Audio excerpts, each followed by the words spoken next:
Salam Pancasila. Pemirsa yang saya banggakan, kita ketemu lagi di podcast dalam rangka Bulan Pancasila. Bulan Juni nanti, Nusantara Center akan bekerjasama dengan FOKO, Forum Komunikasi Purnawirawan TNI Polri, dan Lembaga Pusaka Indonesia membuat kelas konstitusi. Satu kelas yang akan diikuti oleh 45 kader dan jaringan untuk mendalami mentalitas karakter, mentalitas konstitusi, sekaligus mentalitas Pancasila. Hari ini kita kedatangan seorang budayawan, Joe Marbun, salah seorang aktivis yang sangat peduli terhadap pendidikan berbasis Pancasila, yang malang melintang dalam diskusi-diskusi, karya-karya, serta jaringan dengan beberapa kelompok lain dalam sebuah tema menghidupkan kembali karakter dan budaya Pancasila. Selamat datang Pak Jo. Selamat datang Pak Yudi dan Terima juga kasih kepada para penonton kita pada kesempatan ini. Terima kasih atas kedatangannya di acara kita. Kita akan mendiskusikan beberapa hal, nanti Pak Marbun bisa eksplor ke pemirsa hal-hal yang pernah dialami atau yang diimpikan di masa depan berkenaan dengan Pancasila. Pak Marbun, akhir-akhir ini kita melihat gejala pendangkalan mentalitas dan budaya Pancasila di kehidupan sehari-hari. Misalnya tiba-tiba tiap hari kita mendengar begitu banyak orang berkorupsi. Tiba-tiba pejabat-pejabat kita itu ditangkap, hampir tiap hari pejabat kita ditangkap oleh KPK. Sebenarnya menurut Pak Marbun ini gejala apa sehingga semua orang kok seperti tidak hidup kalau tidak korupsi? Iya, jadi gejalanya sederhana, dia tidak takut lagi sama Tuhan gitu loh. Oke. Jadi ada fenomena baru, mereka justru menuhankan material kan gitu. Misalnya hal yang paling konkret sekarang itu uang lah. Uang kan menjadi sumber dari korupsi anak-anak bangsa kita. Orang yang cerdas tapi tidak memiliki karakter yang kuat, ya pada akhirnya juga ikut-ikutan korupsi. Dia takut kalau tidak menjadi bagian dari rejim korup, kan seperti itu. Sehingga dalam konteks Pancasila, sila pertama itu tidak lagi menjadi semangatnya begitu loh. Tapi uang itulah menjadi sumber utama dalam kehidupannya. Kenapa tiba-tiba arus itu menjadi sangat deras? Tiba-tiba semua orang ingin korupsi. Kenapa itu? Kan dulu nggak sempat seperti itu. Iya, sistem kita memang mengarahkan seperti itu. Misalkan ya sederhana saja, seorang pemimpin dia bisa menduduki posisi-posisi memimpin negeri ini baik di eksekutif legislatif ya karena uang.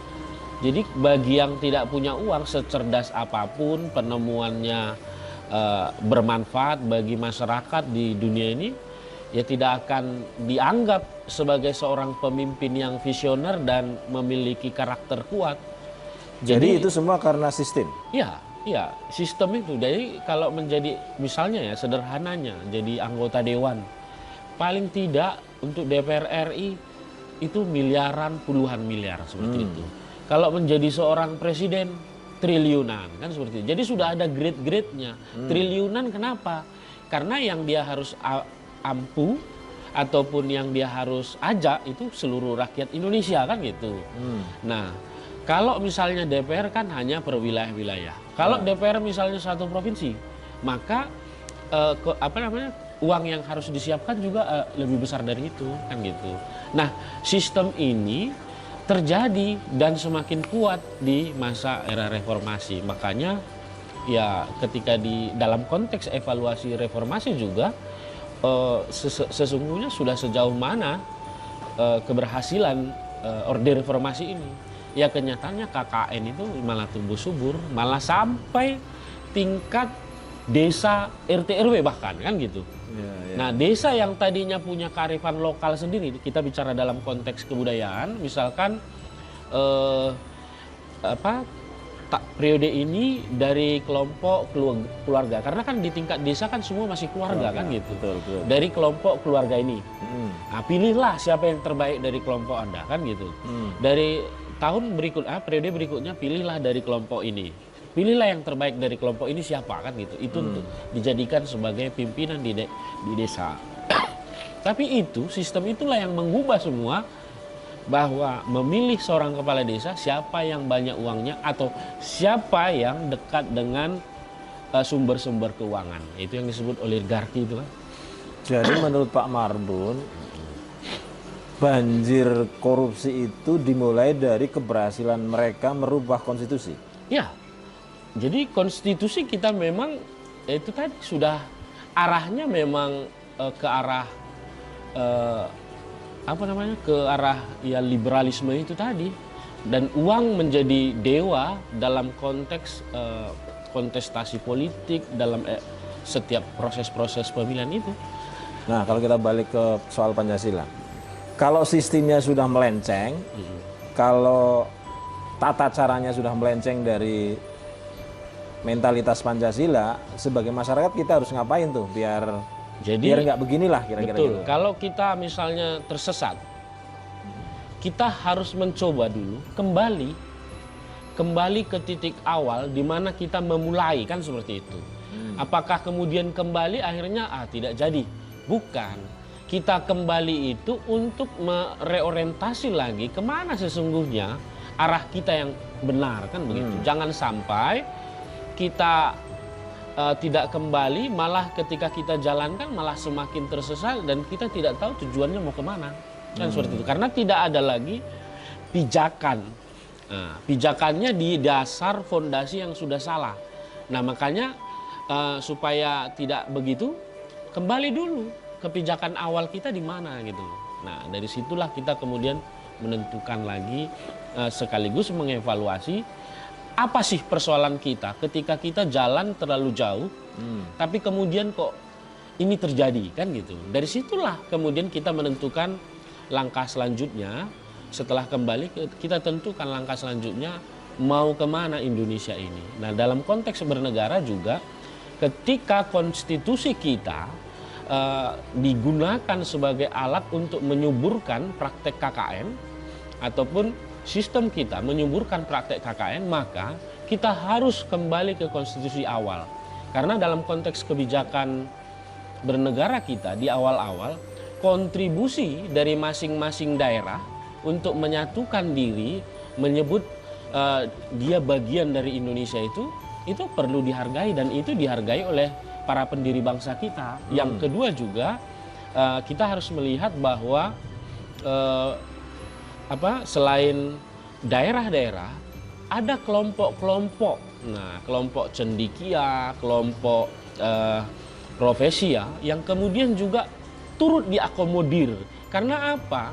Kebijakan-kebijakan negara ini nanti juga akan akan kembali kepada orang-orang ini atau kepada kelompok-kelompok ini gitu loh. Nah, jadi akan lebih bagus. Nah, ini juga sesuai dengan napas kita, ideologi kita, dasar negara kita itu Pancasila,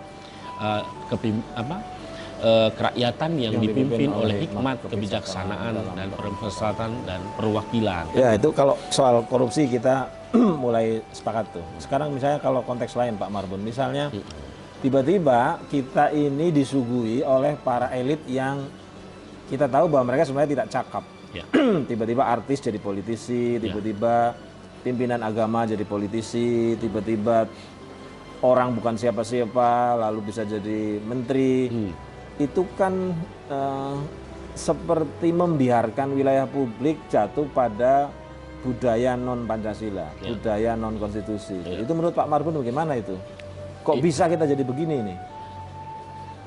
Karena ketika pimpinannya saja sudah disetir, ya, maka selama kita tidak mengkritisi pimpinan kita, pemimpin kita, maka itu akan berjalan terus.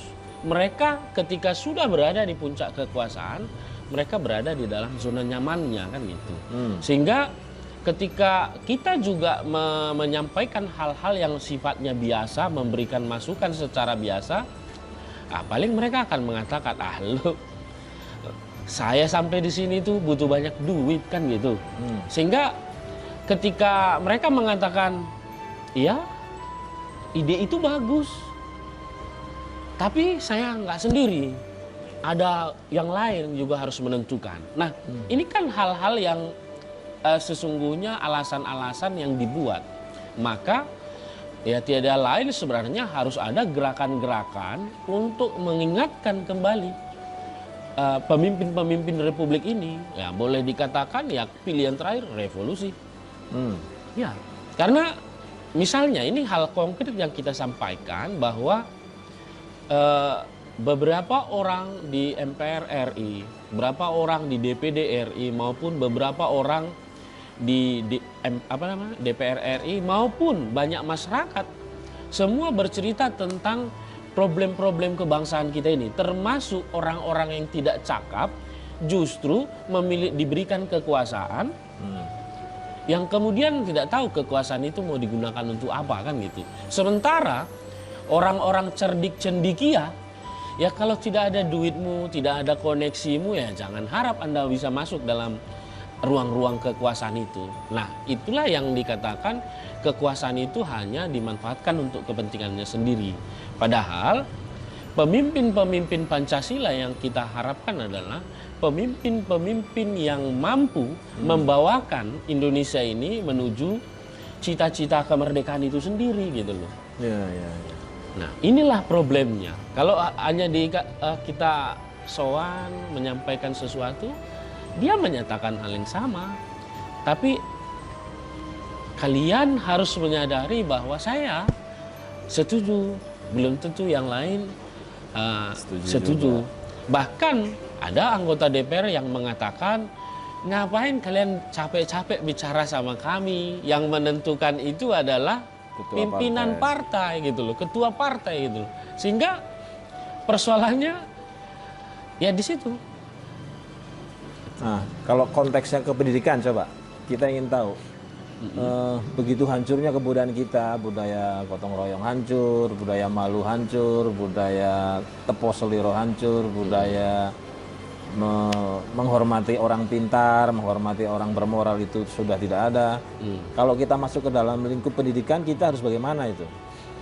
Ya, lingkup pendidikan kita memang ini juga menjadi satu persoalan serius ya di bangsa kita. Pendidikan kita itu tidak juga mengenalkan siapa sih diri kita kan gitu. Tidak kemudian mengenalkan lingkungan kita seperti apa. Lalu kemudian dalam konteks keindonesiaan mengenalkan Indonesia itu seperti apa.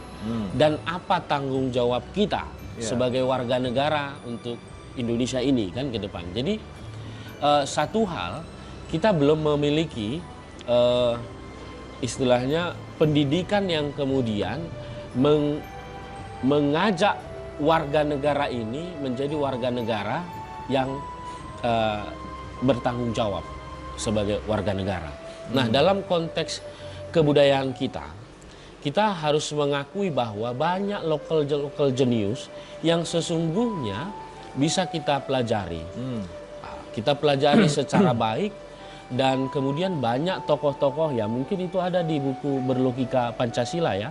Logika Berpancasila. Banyak tokoh-tokoh Nusantara yang pikiran ataupun tindakan-tindakannya itu sudah serupa sesungguhnya. Yang membedakan adalah promosi, publikasi, itu aja.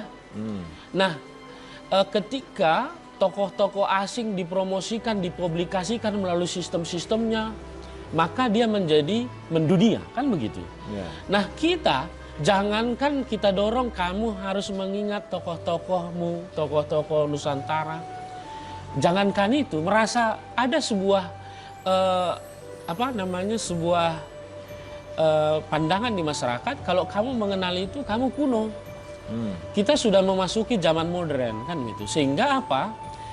Akar kebudayaan kita tidak menjadi kuat di negeri kita sendiri. Justru ketika ada produk-produk asing, nah ini kemudian ini yang dianggap sebagai sesuatu hal yang hebat.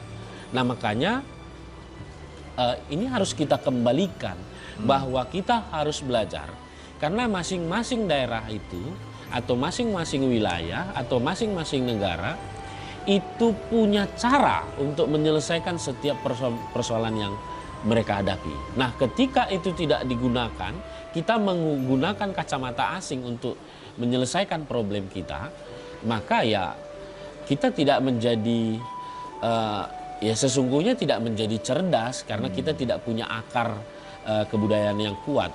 Nah, kan gitu. Satu hal yang ingin saya tanya sebelum kita akhiri diskusi kita, Pak Marbun. Jadi menurut Anda asingisasi itu problem kita hari ini dalam pengertian yang luas, kebudayaan, politik, dan seterusnya itu? Ya, asing ini sesungguhnya telah menjadi satu persoalan yang cukup serius ya di bangsa kita. Memang kalau dikatakan, wah Anda anti asing, kita tidak anti asing. Ya. Justru kita harus belajar dari kearifan masyarakat atau pengetahuan yang hidup berkembang di bumi Indonesia, lalu kemudian mencoba menjadikan pengetahuan lain sebagai sebuah referensi untuk memicu kita bisa lebih berkembang. Bukan kemudian ibarat kata kita mengimpor dan kemudian mempraktekkannya di sini begitu. Itu yang menjadi persoalan. Jadi kita tidak anti asing, tapi bagaimana kita kuat dalam konteks jati diri kita keindonesiaan ya Indonesia kan begitu. Apa istilahnya kita misalnya kayak saya orang Batak ya Batak, tapi yang kemudian Batak Indonesia kan begitu. Jadi di situ ketika kita berbicara local genius, di situ berarti kita sudah berbicara tentang pengetahuan masyarakat dan itu sudah hidup berkembang sejak lama. Salah satu contoh ya saya katakan masyarakat Indonesia itu sudah mengenal sistem astronomi. Tapi sistem astronomi ini kan ditinggalkan. Kita kemudian mengadop sistem astronomi dari luar. Kita tidak tahu cara akar pikirannya seperti apa. Tapi kalau kita belajar di Indonesia, kita pahami astronomi kita bisa memahami akar pengetahuan ketika kita mengatakan itu gitu loh. Nah, ketika ada perkembangan, di situ kita tinggal mengatakan oke, hal ini yang seperti ini. Ketika ada masuk, oh ya, itu cara yang seperti ini. Jadi itu memicu kita sebenarnya untuk lebih berkreasi sesungguhnya. Itu baru satu. Bicara aksara. Aksara kita juga sangat kaya. Bagaimana proses perkembangannya. Tetapi kita ada yang tahu nggak aksara kita masing-masing dari masing-masing daerah. Bahkan kita hanya tahu sekarang itu tulisan Latin. Itu satu hal. Belum lagi tentang bagaimana Borobudur itu tercipta. Nah ini kan teknologi maju sesungguhnya yang kemudian kita tidak ingin mempelajari itu gitu loh. Kekuatan pengetahuan lokal itu sudah sejauh itu ketika itu. Bahkan kita datang ke Trowulan, pusat pemerintahan Majapahit. Mereka sudah mengenal sistem irigasi, sudah mengenal yang namanya sistem bangunan. Lalu kita tidak belajar dari situ. Bahkan hal terakhir ini, misalnya menyangkut otonomi. Menyangkut otonomi daerah, ini hampir pada zaman-zaman kerajaan-kerajaan Nusantara, itu otonomi bagi kerajaan-kerajaan Nusantara lokal. Bagaimana mereka bisa saling terhubung? Kalau menyerang sebuah kerajaan A, berarti itu menyerang kami. Nah, di situ kan sudah ada jelas bahwa setiap tahun mereka ada memberikan upeti. Upeti ini pajak. Konsekuensi dari hal-hal yang kemudian mereka sepakati antara negara pusat dengan negara bawahan, kan begitu. Nah, ini yang kemudian apakah itu kemudian dijadikan landasan dalam berpikir ketika kita menjadikan sistem otonomi daerah itu apakah dari sana? Enggak. Yang saya tahu dari Amerika dicangkok masukkan ke sini. Nah, itulah sistem-sistem lain juga demikian. Nah, ini kan satu hal yang sangat ya ada di depan mata kita, kita tidak ambil, tapi di depan yang jauh kita ambil kan gitu. Itu, Prof. Jadi kalau kita mau simpulkan, langkah apa yang paling harus segera kita kerjakan agar muncul kembali itu mentalitas Pancasila, mentalitas konstitusi, mentalitas Indonesia? Karena ini sudah sistemik, maka konstitusi kita harus kembali ke awal. Harus kembali, ya. Itu yang pertama. Lalu kemudian tentu mengevaluasinya. Dan kedepannya juga kita benahi sistem pendidikan kita. Sistem pendidikan kita benahi, ya bagaimana ke depan SDM Indonesia ini menjadi SDM yang kemudian memiliki logika Pancasila, tapi juga dalam prakteknya juga praktek nilai-nilai Pancasila itu sendiri, kan seperti itu. Ya, pemirsa, saya kira ini perbincangan yang sangat menarik karena beberapa hal telah disampaikan oleh Pak Marbun, misalnya betapa budaya-budaya kita sudah mulai habis, baik yang bersifat lokal, nasional, karena gempuran asingisasi dan pergantian sistem Ipolexos Budankam yang melenceng jauh dari nilai-nilai Pancasila. Tentu saja ini adalah kerja raksasa, karena itu kami minta partisipasi dari semua orang yang terlibat dalam kelas-kelas alternatif di bulan Juni nanti, sekaligus partisipasi dari semua teman-teman yang cinta Indonesia, sekaligus juga tantangan buat kita semua agar pikiran, ucapan, dan tindakan kita itu tidak mengikuti pola-pola dan arus besar pengkhianatan terhadap Pancasila. Saya Yudi Haryono mengucapkan terima kasih Pak Marbun, terima kasih atas perhatian teman-teman semua. Salam Pancasila.